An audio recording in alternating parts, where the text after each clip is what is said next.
नमस्कार। चलिए आज एक ऐसे सफर पर निकलते हैं जो हमें दूसरों को बेहतर समझने में मदद करेगा।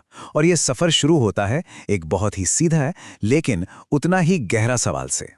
तो शुरुआत करते हैं एक जानी पहचानी पहेली से। एक ऐसी पहेली जिसका जवाब शायद हमें लगे कि अरे ये तो बिल्कुल साफ है। सवाल ये है कि एक शेर ज्यादा खतरनाक है या एक मेमना।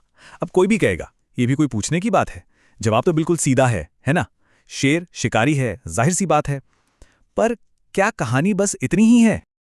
और यहीं पर कहानी में एक मजेदार मोड़ आता है। कोई भी यही कहेगा कि शेर ही खतरनाक है। लेकिन जरा सोचिए, अगर यही सवाल हम घास से पूछें तो घास का जवाब क्या होगा?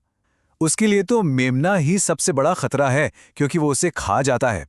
तो देखा, सब कुछ नजरिए का ही तो खेल है। ये जो छोटी सी पहेली है ना, ये हमें एक बहुत ही गहरे और ज़रूरी कॉन्सेप्ट की तरफ ले जाती है। और वो कॉन्सेप्ट है नज़रिया, यानी हमारे चीज़ों को देखने का तरीका। तो सवाल उठता है कि यह नजरिया आखिर है क्या? इससे एक चश्मे की तरह समझ सकते हैं। एक ऐसा चश्मा जिससे हर इंसान दुनिया को देखता है। और पता है, ये चश्मा बनता है उसके अपने अनुभवों, उसकी अपनी जिंदगी और सोच से। इसीलिए तो हर किसी का चश्मा बिल्कुल अलग होता है।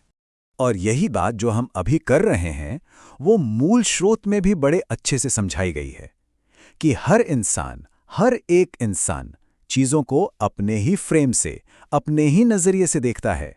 हमारे तजुर्बे, हमारी परवरिश, हमारी कामयाबी, हमारी नाकामयाबी, ये सारी चीजें मिलकर ही तो हमारा नजरिया बनाती हैं।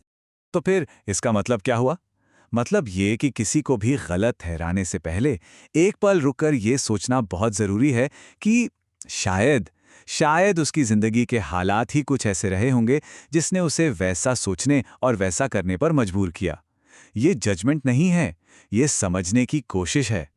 एक बार सोचकर देखिए, अगर हम ठीक उसी की जगह होते, अगर हमारे साथ भी वही सब हुआ होता, तो क्या हमारा बर्ताव कुछ अलग होता?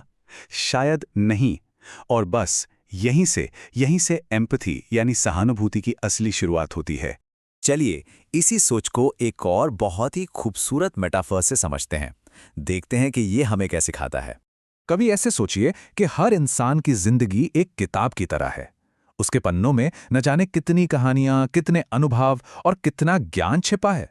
और कुछ लोग तो चलते फिरते पूरी की पूरी लाइब्रेरी होते हैं। और सच कहूं तो जितना ज्ञान हमें लोगों के तजुर्बों से मिल सकता है ना, उतना शायद हमें किताबों से भी ना मिले। हर इंसान अपने आप में नॉलेज का एक जीता जागता चलता फिरता सोर्स है।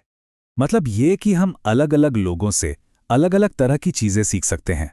और सिर्फ उनकी अच्छी बातों से ही नहीं, बल्कि उनकी गलतियों से, उनकी कमियों से भी बहुत कुछ सीखने को मिलता है। हर मुलाकात, हर बातचीत एक नया लेसन हो सकती है। तो ठीक है, ये सब बातें तो समझ आ गईं, पर अब सवाल यह है कि इस पूरी समझ का निचोड़ क्या है? जब हम लोगों से मिलते जुलते हैं तो इस ज्ञान को इस्तेमाल कैसे करें? असल में जब भी हम किसी से मिलते हैं या बात करते हैं, तो हमारे पास हमेशा एक चॉइस होती है, एक फैसला जो हमें करना होता है।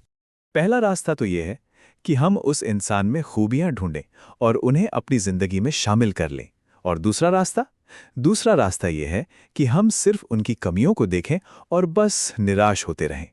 चुनाव पूरी तरह से हमारा है कि हम कौन सा रास्ता पकड़ते हैं।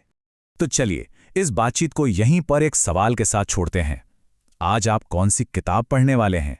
याद रखिएगा, हर इंसान एक कहानी है और हर मुलाकात उस कहानी का एक नया पन्ना पलटने का, कुछ नया सीखने का मौका है।